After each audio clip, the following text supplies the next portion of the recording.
আজ কথা হবে এই যুগে মানব জাতির সবচেয়ে করুণ বাস্তব চিত্র নিয়ে, কথা হবে অন্ধ ভক্তদের প্রোপাগ্যান্ডা নিয়ে, এবং তার সাথে সাথে ভারতের রাজনীতির একটা হট টপিক রোহিঙ্গা মুসলিম নিয়ে। এই মুহূর্তে ভিডিওতে আপনারা দেখতে পাচ্ছেন পৃথিবীর সর্ববৃহৎ রিফিউজি ক্যাম্প বা শরণার্থী শিবিরের ছবি। এই বিশাল শরণার্থী শিবির রয়েছে বাংলাদেশের কক্সবাজারের উখিয়া এলাকায়। আপনারাও চাইলে গুগল ম্যাপে গিয়ে এই বিশাল শরণার্থী শিবিরের স্যাটেলাইট ইমেজ দেখতে পারেন। এই শরণার্থী শিবিরে বসবাস করেন প্রায় 25 লক্ষ রোহিঙ্গা মুসলমান। বাংলাদেশের প্রতিবেশী রাষ্ট্র মায়ানমারের অত্যাচারের ফলে দেশ ছাড়তে বাধ্য হয়েছে এই বিশাল সংখ্যক জনগোষ্ঠী।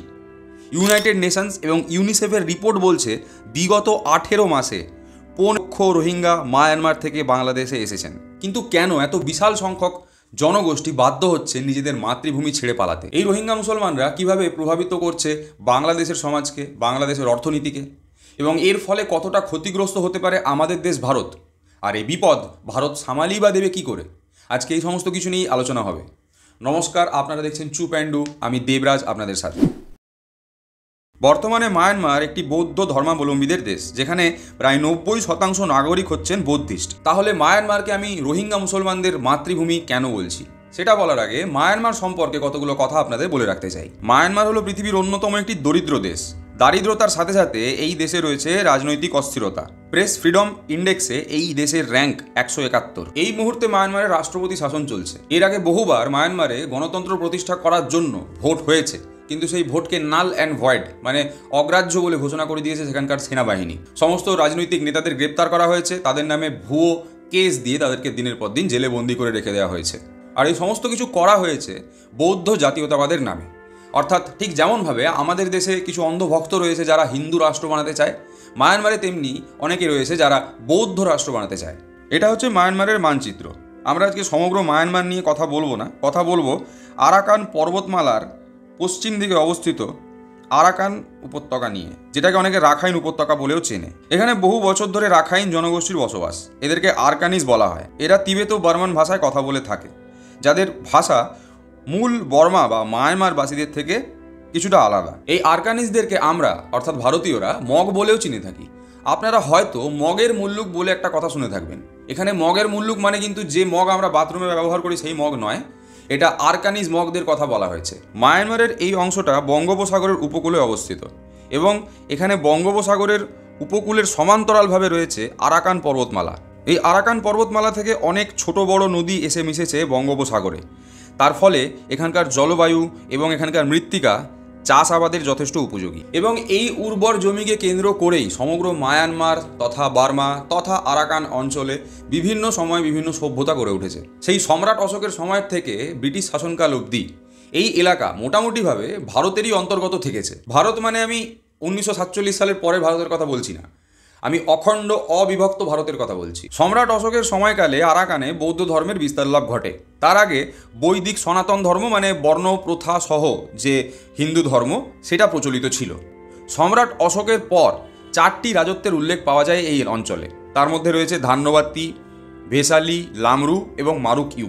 এই যতগুলো রাজত্বের কথা বললাম তার সমস্ত রাজারা মোটামুটিভাবে বৌদ্ধই ছিলেন, এবং সেই সময় তাদের পারস্যের সাথে তুর্কির সাথে ব্যবসা বাণিজ্য চলতো সমুদ্রপথে। আমরা জানি মোটামুটিভাবে এই বঙ্গোপসাগর অঞ্চলটা ব্যবসা বাণিজ্যের জন্য ব্যবহৃত হয়েছে বরাবরই। বিশেষ করে দক্ষিণ এশিয়া এবং দক্ষিণ পূর্ব এশিয়ার যোগাযোগের মাধ্যম মূলত এই বঙ্গোপসাগরই ছিল। ব্যবসার সূত্রেই আরবের মুসলমান সওদাগরেরা আসতে শুরু করে এই আরাকান অঞ্চলে, এবং এই সমস্ত মুসলমান সওদাগরদের সাথে তৎকালীন বৌদ্ধ রাজাদের যথেষ্ট ভালো সম্পর্ক ছিল। তৎকালীন বৌদ্ধ রাজারাই আরবের মুসলমান সওদাগরদের থাকার জন্য জায়গা দিয়েছিলেন এই আরাকান অঞ্চলে। পরবর্তীকালে এই সমস্ত সওদাগরেরা আরাকানের মহিলাদের সাথে বিবাহ বন্ধনে আবদ্ধ হন, তাদের সন্তান জন্মায়, এবং এইভাবে আরবের মুসলমানদের মাধ্যমে এই আরাকান অঞ্চলে প্রথম মুসলিম জনবসতি গড়ে ওঠা শুরু হয়। যদিও সেই সময় বৌদ্ধ, হিন্দু, মুসলিম এদের মধ্যে কোনো তফাৎ, কোনো ভেদাভেদ বা কোনো লড়াই অশান্তি কিছু ছিল না। তবে এখানে মায়ানমারের বৌদ্ধ ধর্ম সম্পর্কে কতগুলো কথা বলে রাখা উচিত। আমরা জানি গৌতম বুদ্ধের পরবর্তীকালে বৌদ্ধ ধর্ম দুটো ভাগে ভাগ হয়ে যায়। একটা ভাগ ছিল মহাযান, যারা গৌতম বুদ্ধের মূর্তি পুজোয় বিশ্বাস করে, আর আরেকটা ভাগ ছিল হীনযান, যারা মূর্তি পুজোয় বিশ্বাস করে না, বরং গৌতম বুদ্ধের দেখানো পথ অনুসরণ করে, অর্থাৎ ধ্যান, দান, ভিক্ষা করা, এই সমস্ত করে জীবনযাপন করে। কিন্তু পরবর্তীকালে বৌদ্ধ ধর্মের অনুগামীরা নিজেদের প্রয়োজন মতো বৌদ্ধ ধর্মকে পরিবর্তন করে নেয়। মানে যেমন নতুন ভারত তেমনি নতুন বৌদ্ধ ধর্ম। এরকমই একটা নতুন ধরনের বৌদ্ধ ধর্মের নাম ছিল থেরবাদ বৌদ্ধ ধর্ম। এই থেরবাদ বৌদ্ধ ধর্মই আজ অবধি প্রচলিত রয়েছে মায়ানমারে। মায়ানমার ছাড়াও চীন, লাওস, থাইল্যান্ড, শ্রীলঙ্কা, জাপান এই সমস্ত দেশেও এই থেরবাদ বৌদ্ধ ধর্ম লক্ষ্য করা যায়। এই থেরবাদ বৌদ্ধ ধর্ম হচ্ছে মহাযান এবং হীনযান বৌদ্ধ ধর্মের একটা মিক্স কালচার। মানে যেমন আপনাদের বললাম, যারা মহাযান হয় তারা মূর্তি পুজো করে না, কিন্তু থেরবাদ বৌদ্ধ ধর্ম যারা অনুসরণ করে আর কি, তারা মূর্তি পুজোও করে। গৌতম বুদ্ধের মূর্তি পুজো করে তারা, সেখানে ফুল মালা এই সমস্ত কিছু দেয়, দুধ দিয়ে স্নান করানো হয়, মন্দির তৈরি করা হয় বড় বড়। আবার ঠিক উল্টো দিকে হীনযান বৌদ্ধ ধর্মের মতন এই সমস্ত থেরবাদ বৌদ্ধিস্টরা গৌতম বুদ্ধের দেখানো পথকে অনুসরণ করে। যেমন ধরুন এই থেরবাদ বৌদ্ধ ধর্মে যে সমস্ত মঙ্করা হয় বা সন্ন্যাসীরা হয়, তারা ভিক্ষা করে নিজেদের জীবনযাপন পালন করে। অথচ তার সাথে সাথে এরা রাষ্ট্রের যে বিভিন্ন ধরনের বিষয়, আইন কানুন হতে পারে, অর্থনৈতিক বিষয় হতে পারে, এই সমস্ত কিছুতে তাদের নাক গলায়, মানে অংশগ্রহণ করে আর কি। বোঝানোর সুবিধার্থে আপনাদেরকে বলে রাখি যে এই সমস্ত বৌদ্ধ ভিক্ষুকরা, এদেরকে পুরোহিত বলা ভালো, এরা উপাসনা যেমন করে তার সাথে সাথে মঞ্চে মাইক নিয়ে দাঁড়িয়ে বক্তৃতাও দেয়, ভাষণও দেয়। এইভাবেই মাইক নিয়ে ভাষণ দিয়ে মায়ানমারের বৌদ্ধ ভিক্ষুক তথা পুরোহিতরা মায়ানমারের জনগণকে পরিচালনা করে থাকেন। অর্থাৎ মায়ানমারের জনগণের ন্যাশনাল ডিবেট কী হওয়া উচিত, পাবলিক সেন্টিমেন্ট কীভাবে সাপ্রেস হবে না হবে, এই সমস্ত কিছু পরিচালনা করার দায়িত্বে এনারাই থাকেন।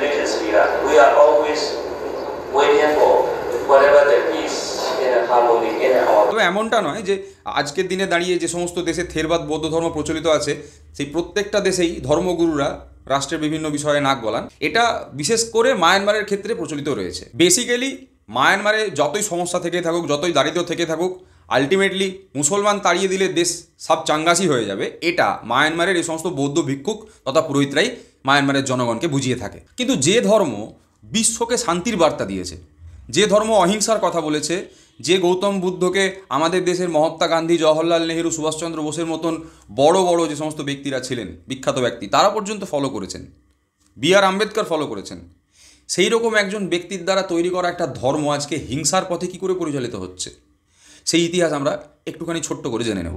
সালটা ছিল 1785 খ্রিস্টাব্দ। শেষ বৌদ্ধ রাজবংশ মারুক ইউয়ের রাজত্ব তখন শেষ হয় এবং বর্মার বামার বংশ দখল করে এই আরাকান অঞ্চল, এবং সেই থেকে শুরু হয় এই অঞ্চলের মুসলিম খেদানোর কর্মসূচি। 1799 সাল অবধি প্রায় 35,000 আরকানিজদেরকে দেশ ছাড়তে হয়। এই আরকানিজদের মধ্যে মুসলমান যেমন ছিলেন তেমনি ছিলেন হিন্দু, খ্রিস্টান, চাইনিজ, সমস্ত ধর্মের ব্যক্তি। মানে বেসিক্যালি যারাই অবৌদ্ধ তাদের সবাইকে দেশ ছাড়া করা হয়েছিল সেই 1785 খ্রিস্টাব্দেই। এর কারণ হিসেবে ঐতিহাসিকরা বলে থাকেন যে বৌদ্ধ ধর্ম সৃষ্টি হওয়ার পর থেকে ভারতবর্ষের মধ্যে বিভিন্ন হিন্দু রাজারা যেভাবে বৌদ্ধদের ওপর অত্যাচার চালিয়েছে, তাদের মারধর করেছে, বা ধরুন চেঙ্গিস খাঁ যেভাবে এসে নালন্দা বিশ্ববিদ্যালয় পুড়িয়ে দিয়েছিল, সেটার একটা ট্রমা বা সেটার একটা স্মৃতি রয়ে গেছিলো এই সমস্ত বৌদ্ধদের মনের মধ্যে।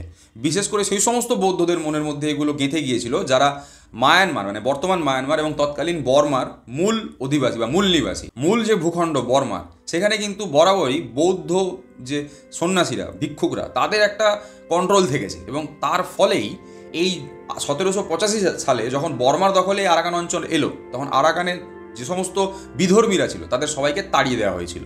এই সময় নাগাদ মোটামুটি ব্রিটিশরা ভারতে চলে এসেছে, তারা জনবসতি স্থাপন করেছে। ইস্ট ইন্ডিয়া কোম্পানির দখলে ভারতের অনেক জায়গা সেই সময়। তখন ডক্টর ফ্রান্সিস হ্যামিল্টন, যিনি একজন ব্রিটিশ ফিজিশিয়ান ছিলেন এবং জিওগ্রাফার ছিলেন, তার একটি আর্টিকেল প্রকাশিত হয়। এই আর্টিকেলে প্রথম রোহিঙ্গা শব্দের উল্লেখ পাওয়া যায়। তিনি তার আর্টিকেলে লেখেন, the Mohammedans who have long settled in Arakan call themselves Rohingya or natives of Arakan. The other are Rakhine who adhere to the tenets of Buddha. Doctor ফ্রান্সিসের এই আর্টিকেলে কিন্তু কোনো ধরনের ঝগড়া, অশান্তি, মারপিট বা দেশ থেকে তাড়িয়ে দেওয়ার কোনো ধরনের বিবরণ নেই। সেখানে এটা লেখা রয়েছে যে সমস্ত মহামাডানরা বহু বছর ধরে, মানে অনেক বছর ধরে এই মায়ানমার বা আরাকান ভূখণ্ডে রয়েছেন, তারা নিজেদেরকে রোহিঙ্গা বলে ডেকে থাকেন, এবং যে সমস্ত বৌদ্ধিস্টরা রয়েছে তারা নিজেদেরকে রাখিং বলে ডেকে থাকে। আর এই রোহিঙ্গা শব্দ থেকেই আজকের এই রোহিঙ্গা শব্দ এসেছে। 1823 খ্রিস্টাব্দে ব্রিটিশের দখলে চলে যায় আরাকান সহ সমগ্র মায়ানমার। তারপর এই আরাকানের উর্বর জমিতে চাষবাস করার জন্য ভারত থেকে প্রচুর নাগরিকদের নিয়ে যায় ব্রিটিশরা। তখন এসব স্বাভাবিক ছিল। দাস হিসেবে ব্রিটিশরা জাহাজে করে অনেক ভারতীয়কে লন্ডনেও নিয়ে গেছে। আর আরাকানে যে সমস্ত ভারতীয়দেরকে তৎকালীন ব্রিটিশ সরকার নিয়ে গিয়েছিল তাদের মধ্যে বেশিরভাগ ছিল বাংলাদেশের মুসলিম জনগোষ্ঠী, এবং এদের অনেকটা অংশই গেছিল চট্টগ্রাম, ত্রিপুরা এইসব জায়গা থেকে। কিন্তু এই ঘটনায় ক্ষেপে যায় মায়ানমারের বৌদ্ধ জনগোষ্ঠী। তারা এটা মেনে নিতে পারেনি। তাদের মনে হয়েছিল যে বাইরের দেশ থেকে যদি মুসলমানরা এভাবে আসতে শুরু করে তাহলে মায়ানমারে মুসলিম জনসংখ্যা বেড়ে যাবে এবং মায়ানমার একদিন মুসলমান দেশে পরিণত হবে। বৌদ্ধ দেশ বানানোর যে স্বপ্ন তাদের, বা বৌদ্ধ রাষ্ট্র গঠন করার যে স্বপ্ন তাদের, সেটা ভেস্তে যেতে পারে। তাই এই সময় থেকেই যখনই সুযোগ পেয়েছে মায়ানমারের বৌদ্ধ জনগোষ্ঠী, তখনই তারা বিধর্মীদের ওপর অত্যাচার চালিয়েছে। সেটা হিন্দু হতে পারে, মুসলমান হতে পারে, বা খ্রিস্টানও হতে পারে। এমনকি বর্তমানে মায়ানমারের সব থেকে ভালো বন্ধু যে দেশ, অর্থাৎ চীন, সেই সময় চীনা নাগরিকদেরও আরাকান অঞ্চল থেকে খেদানো হয়েছিল। দ্বিতীয় বিশ্বযুদ্ধের সময় বর্মা এবং আরাকানের বৌদ্ধ ধর্মাবলম্বীরা জাপানকে সমর্থন করে, তার কারণ জাপান একটি বৌদ্ধ ধর্মাবলম্বীদের দেশ। আর বৌদ্ধ জনগোষ্ঠীদের আক্রমণে সন্ত্রস্ত রোহিঙ্গা মুসলমানরা সমর্থন করে ইংরেজদের। আরাকানের মুসলমানরা এই সিদ্ধান্ত নেওয়ার ফলে তারা আরও মুসলমানদের চোখে কিছুটা নিচে নেমে পড়ে, কিন্তু তখন সেই মুহূর্তে দাঁড়িয়ে তাদের কিছু করার ছিল না। আমরা জানি ভারতও ঘটনাচক্রে দ্বিতীয় বিশ্বযুদ্ধে জড়িয়ে পড়েছিল এবং ভারত বাধ্য হয়েছিল ব্রিটিশের হয়ে লড়াইটা লড়তে। কিন্তু তার মানে ভারতের নাগরিকদের বিশাল বড় পাপ ছিল এটা তো বলা যায় না, তাই না? কিন্তু মায়ানমারের বৌদ্ধরা মায়ানমারে বা আরাকানের মুসলমানদের এই যে পদক্ষেপ ব্রিটিশদের হয়ে লড়াই করা, এটাকে ভোলেনি, তারা মনে রেখেছিল এবং তার বদলা তারা পরবর্তীকালে নিয়েছে। এই সময় অর্থাৎ যখন দ্বিতীয় বিশ্বযুদ্ধ হচ্ছে, তখন দ্বিতীয় বিশ্বযুদ্ধে জাপানকে সমর্থন করা হবে না, বা ইংরেজদের বিরুদ্ধে কীভাবে স্বাধীনতার লড়াই করা হবে, তার জন্য আরাকানি বৌদ্ধরা মিলে একটি লীগ গঠন করেছিল। তার নাম হচ্ছে ইউনাইটেড লীগ অফ আরাকান। 1948 সালে যখন ব্রিটিশরা মায়ানমারকে স্বাধীন দেশ বলে ঘোষণা করে দেয়, তখন এই ইউনাইটেড লীগ অফ আরাকান একটি গুরুত্বপূর্ণ সংগঠন হয়ে ওঠে। এবং এই ইউনাইটেড লীগ অফ আরাকান নিজেরাই বসে বসে সিদ্ধান্ত নিয়ে নেয় যে তারা আরাকানকে একটি বৌদ্ধ রাষ্ট্র হিসাবে গঠন করবে এবং মায়ানমারের যে মূল ভূখণ্ড, সেখানে যেরকম শাসন ব্যবস্থা চলে সেই শাসন ব্যবস্থার সাথে তারা নিজেদেরকে যুক্ত করবে। অন্ধ রাষ্ট্রবাদ বা অন্ধ জাতীয়তাবাদ একটা দেশের কতটা ক্ষতি করতে পারে তার জলজ্যান্ত উদাহরণ হচ্ছে মায়ানমার। 1948 সালে যখন মায়ানমার ব্রিটিশদের থেকে স্বাধীন হলো, তখন মায়ানমার খুব গরিব দেশ ছিল। মায়ানমারের জনসংখ্যা খেতে পেত না, অশিক্ষিত ছিল। তো সেই সময় দাঁড়িয়ে রাষ্ট্রের নেতাদের কাজ ছিল রাষ্ট্র নির্মাণ করা, যাতে পরবর্তীকালে দেশ শক্তিশালী হতে পারে সেই সমস্ত ব্যবস্থা করা। তার বদলে সেই সময়ের আরাকানের রাষ্ট্রনেতারা ঠিক করলেন ধর্মের ভিত্তিতে দেশ তৈরি করা হবে, এবং এই উদ্দেশ্যে পরবর্তী 20 থেকে 25 বছর শুধুমাত্র একটাই কাজ করা হলো, সেটা হচ্ছে আরাকান থেকে বৌদ্ধ ধর্মাবলম্বী ছাড়া অন্যান্য ধর্মের মানুষদেরকে বিতাড়িত করা, আর যারা বিতাড়িত হচ্ছেন না তাদেরকে ধর্মান্তরিত করা। বিশ্বাস না হলেও মায়ানমার এই এজেন্ডাতেই কাজ করে গেছে এত বছর ধরে। 1971 সালে বাংলাদেশে মুক্তিযুদ্ধ শুরু হলে অনেক বাংলাদেশি মুসলমান পালাতে বাধ্য হয় বাংলাদেশ ছেড়ে, এবং তারা আশ্রয় নেয় মায়ানমারে। মায়ানমারে যখন মুসলমানরা আশ্রয় নিচ্ছে সেই দেখে মায়ানমারের বৌদ্ধ ভিক্ষুকরা রাস্তায় নেমে প্রতিবাদ শুরু করেন, এবং তারা মায়ানমারের যারা সাধারণ জনগণ তাদেরকে এটা বোঝান যে বৌদ্ধ খাত্রে মে হ্যায়, মানে ওই একই এজেন্ডা আর কি, যে মুসলমানরা এসে দেশ দখল করে নেবে, বেশি বেশি করে বাচ্চা পয়দা করবে, বৌদ্ধরা সংখ্যায় কমে যাবে, বৌদ্ধ রাষ্ট্র আর গঠন হবে না। এই আন্দোলনের চাপে পড়ে মায়ানমার সরকার বাধ্য হয় 2 লক্ষ মুসলমানকে বাংলাদেশে ফেরত পাঠাতে। এবং এই 2 লক্ষ মুসলমানের মধ্যে সবাই কিন্তু বাংলাদেশি ছিল না, তার মধ্যে অনেক মুসলমান এরকম ছিল যারা আগের থেকে মায়ানমারে থাকতো, যাদেরকে আমরা রোহিঙ্গা মুসলমান বলে চিনি। এই আন্দোলনের জেরেই 1982 সালে মায়ানমারের সংসদে একটি আইন আনা হয়। এই আইন বেসিক্যালি নাগরিকত্বের আইন ছিল। এই আইনে 135টি জনজাতিকে ন্যাশনাল রেসেস বলে ঘোষণা করা হয়, অর্থাৎ এই সমস্ত জনজাতি মায়ানমারে থাকতে পারে। এবং এই 135টি জনজাতির মধ্যে নাম ছিল না রোহিঙ্গা মুসলমানদের, অর্থাৎ ভেবে চিনতে চক্রান্ত করে 135টি জনজাতির মধ্যে থেকে রোহিঙ্গা মুসলমানদের নাম বাদ দেওয়া হয়েছে। এবং এর ফলে রাতারাতি দেশ ছাড়া হয়ে পড়েন প্রায় লক্ষাধিক রোহিঙ্গা মুসলমান। আপনি ভাবুন, পৃথিবীর মধ্যে একটা 10 থেকে 20 লক্ষের মতন জনসংখ্যা, যাদের হঠাৎ করে ঘোষণা করে দেওয়া হলো যে তোমরা এই দেশের নাগরিক নও, তারা এবার কি ভরসা পাবে ওই দেশটাতে থাকার? তখন থেকে শুরু হয় মায়ানমার থেকে রোহিঙ্গা পলায়ন। এবং এই 1982 সাল থেকে 2018 অবধি প্রায় 12 লক্ষ রোহিঙ্গা পালিয়ে আসতে বাধ্য হয়েছেন মায়ানমার ছেড়ে। এর মাঝে বাংলাদেশের সরকার বিভিন্ন সময় বার্তালাপ করেছে মায়ানমার সরকারের সাথে, এবং কিছু সংখ্যক রোহিঙ্গা মুসলমানদেরকে ফেরত পাঠিয়েছিল মায়ানমারে বাংলাদেশের সরকার, কিন্তু সেই সংখ্যাটা খুবই নগণ্য। আর এর মাঝে 2009 সালে আপনাদেরকে ওই যে ইউনাইটেড লিগ অফ আরাকানের কথা বলেছিলাম। এই United league of Arakan Arakan army নামে একটি সেনাবাহিনী তৈরি করে ফেলে। এই আরাকান আর্মি কিন্তু যে মায়ানমারের আর্মি তার থেকে আলাদা। এমনকি মায়ানমারের সরকার এই আরাকান আর্মিকে নিষিদ্ধ ঘোষণা করে রেখেছে, কিন্তু তা সত্ত্বেও আরাকান আর্মির কাছে জনসংখ্যা রয়েছে, আরাকান আর্মির কাছে রয়েছে অত্যাধুনিক অস্ত্রশস্ত্র, এবং এই অস্ত্রশস্ত্র ব্যবহার তারা করে ওই আরাকান অঞ্চল থেকে মুসলমানদেরকে বিতাড়িত করার জন্য। আরাকান আর্মিকে আপনারা উগ্রপন্থী সংগঠনও বলতে পারেন। এরা রোহিঙ্গাদের বাড়ির দরজায় গিয়ে হুমকি দিয়ে আসে যে বাড়ি না ছাড়লে সব কিছু পুড়িয়ে ছারখার করে দেওয়া হবে। এরপর একদিন সময় দেওয়া হয় গ্রামবাসীদেরকে ঘরবাড়ি ছেড়ে দেওয়ার জন্য। তারপর শুরু হয় আরাকান আর্মির তাণ্ডব। ঘরবাড়ি ভাঙচুর করা, লুটপাট করা, অগ্নিসংযোগ করা, এগুলো তো খুব সাধারণ ব্যাপার। এছাড়াও খবরের চ্যানেলে যেগুলো উঠে আসে বা সোশ্যাল মিডিয়াতে যে ধরনের ভিডিও ভাইরাল হয়, সেগুলো নিয়ে কথা বলতে গেলে সমস্যার সৃষ্টি হবে, কারণ সেগুলো এতটাই অমানবিক। এতটুকু বলে রাখতে পারি যে অন্তঃসত্ত্বা নারীকে অবধি রেয়াত করা হয় না। এই ঘটনা আজও অব্যাহত। এই মুহূর্তে যখন এই ভিডিওটা রেকর্ড করছি তখনও প্রায় শয়ে শয়ে রোহিঙ্গা মুসলমানরা মায়ানমার ছেড়ে পালাতে বাধ্য হচ্ছেন বাংলাদেশে। তারা কখনো জলপথে পালিয়ে আসেন, মানে সমুদ্রে পাড়ি দিয়ে, আবার কখনো কখনো কক্সবাজারের মাধ্যমে, অর্থাৎ ওই যে পাহাড় জঙ্গলের রাস্তা রয়েছে সেই পথ ধরেও বাংলাদেশে প্রবেশ করছেন তারা। আরাকান আর্মি যে অত্যাচার চালাচ্ছে রোহিঙ্গা মুসলমানদের ওপর, সেটা সবথেকে খারাপ অবস্থা নিয়েছিল 2017 সালে। এই বছর হঠাৎ গুজব রটে যায় যে রোহিঙ্গা মুসলমানরা কোনো এক আরকানিজ মহিলাকে ধরে গণধর্ষণ করেছে। এই অভিযোগের ভিত্তিতে রোহিঙ্গা মুসলমানদের তিনটি গ্রাম পুড়িয়ে দেওয়া হয়, প্রায় 3000 ঘর ভেঙে ফেলা হয়, এবং একইভাবে লুটপাট, খুন, ধর্ষণ চালানো হয়। এই 2017-র আগে অবধিও মায়ানমারের সরকার বাংলাদেশ থেকে রোহিঙ্গা মুসলমানদের ফিরে আসতে অ্যালাউ করেছিল, অনুমতি দিয়েছিল, কিন্তু 2017-র পর থেকে এখন অবধি একজনও রোহিঙ্গা মুসলমানকে মায়ানমার ফেরত নেয়নি। 2017 সালে এই ঘটনার কিছু স্যাটেলাইট ইমেজ আমাদের কাছে রয়েছে, যেখানে দেখা যাচ্ছে কিভাবে রোহিঙ্গা মুসলমানদের গ্রামের পর গ্রাম পুড়িয়ে ছারখার করে দেওয়া হয়েছে।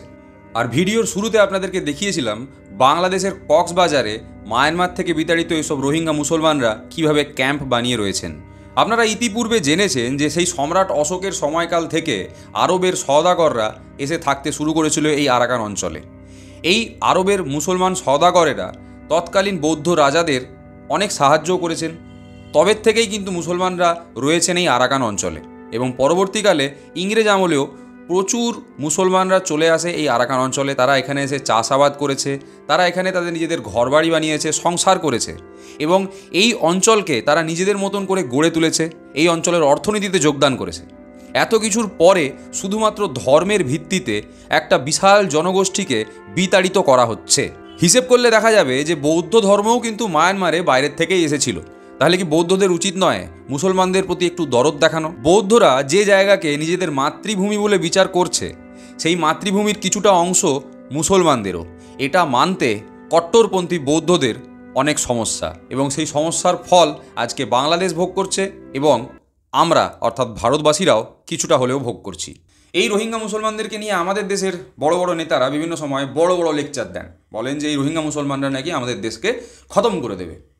কিন্তু আসলে হিসেব করে দেখতে গেলে ভারতের থেকে বেশি ক্ষতিগ্রস্ত হচ্ছে বাংলাদেশ এই রোহিঙ্গা মুসলমানদের দ্বারা। বাংলাদেশের বাংলা ভাষাভাষী মুসলমানরা খুবই বিরক্ত এই রোহিঙ্গা মুসলমানদের থেকে, কিন্তু কি করবে, তাদেরও কিছু করার নেই। তারা এখন আচ্ছে দিনে রয়েছে, তাদের আচ্ছে দিন মানে নবজাগরণ টাগরণ হয়েছে, সেই নেশায় এখনও তারা বুঁদ হয়ে রয়েছে, কিছু করার নেই তাদের। বাংলাদেশে যে সমস্ত রোহিঙ্গা ক্যাম্পগুলো রয়েছে সেখান থেকে খুবই অনায়াসে বাংলাদেশের যে মূল নিবাসী যারা, তাদের সাথে মিশে যায় এই রোহিঙ্গা মুসলমানরা। বাংলাদেশে দিনমজুরি খাটা থেকে শুরু করে অটো চালানো, টোটো চালানো, ছোটোখাটো ব্যবসা বাণিজ্য করা, সব কিছুতেই রোহিঙ্গা মুসলমানরা এই মুহূর্তে ওতপ্রোতভাবে জড়িয়ে রয়েছে। শুধু তাই নয়, মায়ানমার থেকে বাংলাদেশে আসার যে পথ, সেই পথে চোরাচালানও চলে, এবং বেশিরভাগ চোরাচালান চলে ড্রাগস নিয়ে, অর্থাৎ বিভিন্ন মাদক বাংলাদেশে এই পথে পাচার হয়। আর শুধু ড্রাগসই নয়, এই পথে মানুষও পাচার হয়ে যাচ্ছে। এছাড়াও বাংলাদেশে এই রোহিঙ্গা মুসলমানরা চুরি, ছিনতাই এ সমস্ত চালায়। এর কারণটা খুব স্বাভাবিক। এই যে রোহিঙ্গা মুসলমান যাদেরকে বাংলাদেশে নিয়ে এসে রাখা হয়েছে, এবং এত বড় সংখ্যায় রাখা হয়েছে, যে সংখ্যাটা আপনাদেরকে বললাম প্রায় 25 লক্ষ, এই এত জনসংখ্যা, এত বড় সংখ্যক একটা জনগোষ্ঠী, তাদের প্রত্যেক দিন বেঁচে থাকার একটা রসদ লাগে, তাদের কাজকর্ম লাগে, জীবন জীবিকা লাগে। বাংলাদেশ তাদেরকে থাকার জন্য একটা ছাদ বানিয়ে দিলেও তাদের মানে যে দৈনন্দিন জীবনযাত্রা, সেখানে কোনো পরিবর্তন ঘটাতে পারছে না। এবং তার তাগিদে বা নিজেদের যে দৈনন্দিন জীবনযাত্রা সেটাকে পূর্ণ করার তাগিদে রোহিঙ্গারা বাধ্য হচ্ছেন এই সমস্ত বিভিন্ন বেআইনি ক্রিয়াকলাপে জড়িয়ে পড়তে। এমনকি রোহিঙ্গা মহিলারা দেহ ব্যবসাতে পর্যন্ত নাম লেখাচ্ছেন। আর শুধু বাংলাদেশে এই ঘটনা ঘটছে এমন নয়, এই রোহিঙ্গা মুসলমানরা বাংলাদেশ ছাড়াও থাইল্যান্ডেও পালিয়ে যাচ্ছে। থাইল্যান্ডের সরকার যখন তাদেরকে ধরে তখন থাইল্যান্ড থেকে সমুদ্রপথে ওদেরকে ছেড়ে দেয়, এই খবর বিভিন্ন সময় উঠে এসেছে। আর থাইল্যান্ডে যে সমস্ত রোহিঙ্গা মহিলারা পালিয়ে যাচ্ছেন তারা মূলত দেহ ব্যবসা করার জন্যই পালাচ্ছেন বা বাধ্য হচ্ছেন পালাতে। বাংলাদেশের সরকার বিভিন্ন সময় বলে থাকে যে মায়ানমার এবং বাংলাদেশের যে ইন্টারন্যাশনাল বর্ডার, আন্তর্জাতিক সীমানা, সেটা নাকি অফিসিয়ালি বন্ধ রয়েছে, অর্থাৎ কোনো মায়ানমারি রোহিঙ্গা মুসলমানের পক্ষে সম্ভব নয় বাংলাদেশে ঢোকা। অথচ তাও প্রত্যেক দিন শয়ে শয়ে মায়ানমার থেকে রোহিঙ্গা মুসলমানরা বাংলাদেশে আসছেন। কিভাবে? বাংলাদেশের বর্ডার পুলিশকে পয়সা খাইয়ে এবং মায়ানমারের পুলিশকে পয়সা খাইয়ে। অর্থাৎ এই রোহিঙ্গা মুসলমানরা সরাসরিভাবে বাংলাদেশের যে করাপশন, যে দুর্নীতি, তার সাথেও জড়িয়ে যাচ্ছে। বাংলাদেশের মূল নিবাসীদের সাথে মিশে যাওয়ার পর এই রোহিঙ্গা মুসলমানদের কাছে একটা রাস্তা খুলে যায়, সেটা হচ্ছে বাংলাদেশ থেকে ভারতে প্রবেশের পথ। তারা ছড়িয়ে পড়ে দেশের বিভিন্ন প্রান্তে। যেমন ধরুন, অফিসিয়াল তথ্য এটা বলছে রাজস্থানে, দিল্লিতে, মুম্বাইতে এবং কলকাতার কিছু কিছু অংশে এই রোহিঙ্গা মুসলমানরা বসবাস করছেন। এটা মিডিয়া রিপোর্টের কথা বলছি আমি। UNHCR এর রিপোর্ট বলছে যে এই মুহূর্তে ভারতে 22,000 রোহিঙ্গা মুসলমান রয়েছে। এই 22,000 রোহিঙ্গা মুসলমান কোথায় রয়েছে? এরা কি কোনো ক্যাম্পে রয়েছে? যেমন ধরুন, বাংলাদেশের ক্ষেত্রে আপনাদেরকে দেখালাম যে 25 লক্ষ রোহিঙ্গা মুসলমানদের জন্য কিভাবে ক্যাম্প বানিয়েছে বাংলাদেশের সরকার। তো ভারত সরকার এই ক্যাম্প বানিয়েছে কি? কোথায় বানিয়েছে? এই নিয়ে কোনো খবর আপনারা দেখেছেন? রোহিঙ্গা মুসলমানদেরকে নিয়ে কথা আপনারা শুনতে পাবেন কোথায়? রাজনীতির মঞ্চ থেকে, ভোটের সময়। অথচ এই রোহিঙ্গা মুসলমানরা, এই যে 22,000 রোহিঙ্গা মুসলমান যে সংখ্যা রয়েছে একটা, সেই সংখ্যক মুসলমানদেরকে ধরার ক্ষমতা ভারত সরকারের নেই। সুপ্রিম কোর্টের পরিষ্কার রায় রয়েছে যে রিফিউজি আইন অনুযায়ী সরকারকে এই রোহিঙ্গা মুসলমানদের ব্যবস্থা করতে হবে, কিন্তু সরকার সেটা না করে শুধুমাত্র মাইক নিয়ে রোহিঙ্গা রোহিঙ্গা বলে চিৎকার করছে। এর কারণটা খুবই স্পষ্ট। আপনাদেরকে ভিডিও শুরুতে বলেছিলাম যে রোহিঙ্গা হচ্ছে আমাদের দেশের ইলেকশনের একটা হট টপিক। কেউ বলে নিজেদেরকে আমি হচ্ছি রোহিঙ্গা দরদি বলে ভোট নেয়, কেউ বলে আমি রোহিঙ্গা বিরোধী বলে বিজ্ঞাপন দেয়। আর অন্ধভক্তদের জন্য অনেক বড় এজেন্ডা এই রোহিঙ্গা মুসলমান। যেখানেই রোহিঙ্গা মুসলমান দেখবে ওরা, সেখানেই একদম কাঁঠালের আঠার মতন চিটে যাবে। এর কারণ অন্য কিছুই নয়, এর কারণ হচ্ছে অন্ধভক্তরা, মুসলমানরা মার খেলে খুব খুশি হয়। এই যে রোহিঙ্গা মুসলমানরা মায়ানমার থেকে বিতাড়িত হয়েছে, তার ফলে অন্ধভক্তরা খুশি হয়েছে, যার জন্য রোহিঙ্গা মুসলমান নিয়ে এরা এত লাফালাফি করে আর কি। আর তার সাথে সাথেই রোহিঙ্গার ছুতোয় দেশের যে মুসলমান তাদেরকেও বদনাম করা যেতে পারে। কোথাও যদি কোনো রোহিঙ্গা ধরা পড়ে যায় যে কোনো অন্যায় করেছে, বেআইনি কাজ করেছে, তখন তাকে দেখিয়ে বলা যায় দেখো দেশের সব মুসলমানরাই হচ্ছে এরকম। এই সুযোগে এরা রাস্তায় গেরুয়া পতাকা নিয়ে বেরিয়ে পড়বে। আমার মতে হোয়াটসঅ্যাপে বড় বড় থিওরি মারিয়ে বা ফেসবুকে 30 সেকেন্ডের রিল দেখিয়ে রোহিঙ্গা সমস্যার সমাধান করা সম্ভব নয়। রোহিঙ্গা সমস্যার সমাধান হবে একটা টেবিলে বসে। বিশ্বের সমস্ত শক্তিধর দেশ যারা নিজেদেরকে বিশ্ব মোড়ল বলে মনে করে থাকে, তাদেরকে আগ্রহ দেখাতে হবে এই রোহিঙ্গা সমস্যার সমাধান করার জন্য। আমরা দেখতে পাচ্ছি ইউনাইটেড নেশনস আজ শুধু নীরব দর্শক। ইসরায়েল, প্যালেস্টাইন, ইউক্রেন, রাশিয়া বা ইরান সব ব্যাপারেই ইউনাইটেড নেশনের মুখে কুলুপ। ইউনাইটেড নেশনের সংস্থা UNHCR বাংলাদেশের সরকারকে এই সমস্ত উদ্বাস্তু রোহিঙ্গাদের খাওয়ানোর জন্য এবং তাদের মাথার ওপর ত্রিপল টাঙিয়ে রাখার জন্য টাকা দিচ্ছে, এটা ঠিক কথা। কিন্তু শুধুমাত্র এই টাকা দিলেই কি এত বড় একটা মানব সংকটের সমাধান হয়ে যাবে? ইউনাইটেড নেশন না হয় টাকা দিয়ে বাংলাদেশকে সাহায্য করলো এই রোহিঙ্গাদেরকে খাওয়ানোর জন্য, পড়ানোর জন্য, কিন্তু এই রোহিঙ্গা মুসলমানরা বাংলাদেশের সমাজে, বাংলাদেশের অর্থনীতিতে যে প্রভাবটা বিস্তার করছে, তার সমাধান ইউনাইটেড নেশন কি করে করবে? তার উত্তর কারো কাছে নেই। অথচ এই রোহিঙ্গা মুসলমানকে কেন্দ্র করে সবাই নিজেদের রাজনৈতিক স্বার্থ চরিতার্থ করতে ব্যস্ত। আমাদের ভারত তো তার থেকে বিরত থাকেনি। আমাদের দেশে আমরা দেখেছি বিজেপির বিভিন্ন নেতারা বিভিন্ন সময় বড় বড় লেকচার দিয়ে থাকেন এই রোহিঙ্গা মুসলমানদেরকে নিয়ে। তারা বলেন যে আমাদের দেশে প্রত্যেকটা ঘরেই নাকি রোহিঙ্গা মুসলমান রয়েছে এবং তার জন্য প্রত্যেক ভারতবাসীর উচিত কাগজ দেখানো। আমরা দেখছি বর্তমানে বিহারে এই মুহূর্তে ভোটার লিস্ট সংশোধনের কাজ চলছে এবং সেখানে ডকুমেন্ট হিসেবে বাপ ঠাকুরদার জন্ম ঠিকুজি গোষ্ঠী চাওয়া হচ্ছে। আচ্ছা, আপনারা বলতে পারেন যে এই যে 22,000 রোহিঙ্গা মুসলমান আমাদের দেশে রয়েছে, তার জন্য 140 কোটি ভারতবাসীকে বিরক্ত করা হবে কেন? আমাদের দেশে আজ অবধি রাস্তার ধারে ফুটপাথে বাচ্চা জন্ম নেয়, ওই বাচ্চার বার্থ সার্টিফিকেট কোথায় পাওয়া যাবে? আর রোহিঙ্গা মুসলমানরা বর্ডার টপকে আমাদের দেশে ঢুকতে পারছে কিভাবে? আমাদের দেশে এই মুহূর্তে মজবুত সরকার রয়েছে, রাষ্ট্রবাদী সরকার রয়েছে। এই রাষ্ট্রবাদী সরকার থাকা সত্ত্বেও বর্ডারে ফাঁক থেকে যাচ্ছে কিভাবে? আর ভারত তো বিশ্বগুরুর গুরুদেব প্রধানমন্ত্রী রয়েছেন এই মুহূর্তে ভারতে, যিনি নাকি ইউক্রেন রাশিয়ার যুদ্ধ আটকে দেন। তো তিনি পারছেন না এই সমস্যাটা সমাধান করতে? মায়ানমার থেকে পালিয়ে আসা রোহিঙ্গারা যদি ভারতের জন্য এতটা বিপজ্জনক হয়ে থাকে, তাহলে ভারত সরকারের তো উচিত মায়ানমারকে কলার ধরে টেনে নিয়ে এসে টেবিলে বস করানো, যে ভাই তোর দেশ থেকে জঙ্গি ঢুকছে আমাদের দেশে, তোর দেশের জঙ্গিগুলোকে তোরা ফেরত নে। আপনারা কি এখন অবধি এই ধরনের কোনো মিটিংয়ের কোনো খবর পেয়েছেন? কোনো গদি মিডিয়ার চ্যানেলও বলেছে আজ অবধি এই বিষয়টা নিয়ে? এসব হতে আপনারা দেখবেন না। তার কারণ আজকের দিনের রাজনীতিবিদরা সমস্যাকে জিয়ে রাখতে চান। তারা জানেন যে সমস্যা যদি সমাধান হয়ে যায় তাহলে মানুষ ভোট দেবে না। তাই দীর্ঘদিন ধরে ক্ষমতায় বসে থাকার জন্য এই সমস্ত ঝামেলাগুলোকে টিকিয়ে রাখতে হবে। ওই যে বলেছিলাম মগের মুল্লুক, সেটা বজায় রাখতে হবে। আজকে যে শুধুমাত্র মায়ানমারের রোহিঙ্গা মুসলমানরা বিতাড়িত হচ্ছেন, অত্যাচারিত হচ্ছেন, এমনটা একেবারেই নয়। মায়ানমারের যারা সাধারণ মানুষ, যারা নিজেরাও বৌদ্ধ, তারাও কিন্তু অত্যাচারিত বিভিন্ন রকমভাবে। তাদের উপর বিভিন্ন রকমের ট্যাক্সের বোঝা চাপানো আছে। দেশের যে অর্থনীতি, সেটা সেই 1948 সালে যে স্বাধীন হয়েছিল দেশ, তখনের মতনই এখনও রয়ে গেছে। ওদের নিজেদের আর্মিও ঠিক করে নেই, পুলিশের ব্যবস্থাও ঠিক করে নেই। এমনকি ওদের যে সংসদ ভবন, সেটাও ভাড়ায় চলে। দক্ষিণ পূর্ব এশিয়ার সব থেকে গরিব দেশগুলোর মধ্যে একটা গরিব দেশ হচ্ছে মায়ানমার। তবে এমনটা একেবারেই নয় যে মায়ানমারের অবস্থা বরাবরই এরকম থেকেছে। অনেক সময় বিভিন্ন নেতারা চেষ্টা করেছেন মায়ানমারের অবস্থা পরিবর্তন করার। এরকমই একজন নেত্রী ছিলেন অং সান সু চি, যিনি 2016 সাল থেকে 2021 সাল অবধি প্রেসিডেন্ট ছিলেন মায়ানমারের। এবং এই সময় মায়ানমারের অর্থনীতি, মায়ানমারের রাজনীতির কিছুটা পরিবর্তন হয়। তবে এই পরিবর্তন বেশি দিন টেকেনি। এই মহিলা শান্তির জন্য নোবেল পুরস্কার পেয়েছিলেন, কিন্তু এই মহিলাকেও সহ্য করতে পারেনি মায়ানমারের বৌদ্ধিস্টরা, মানে যারা সন্ন্যাসী, যারা পুরোহিত। তারা এই মহিলাকে পর্যন্ত জেলবন্দি করেছেন। অর্থাৎ যেন তেন প্রকারেণ মায়ানমারে রাষ্ট্রপতি শাসন বজায় রাখতে হবে, মিলিটারি শাসন চালাতে হবে, যাতে সাধারণ জনগণের যে আওয়াজ, কথা বলার যে অধিকার, সেটাকে কেড়ে নেওয়া যেতে পারে। 2022 সালে এই ভিডিওটা ইন্টারনেটে খুব ভাইরাল হয়। এটা মায়ানমারের ভিডিও। এখানে একজন জিম ইনস্ট্রাক্টর জিম করার ভিডিও রেকর্ড করছিলেন, কিন্তু অজান্তেই রেকর্ড করে নেন মায়ানমারে ক্ষমতা বদলের ছবি।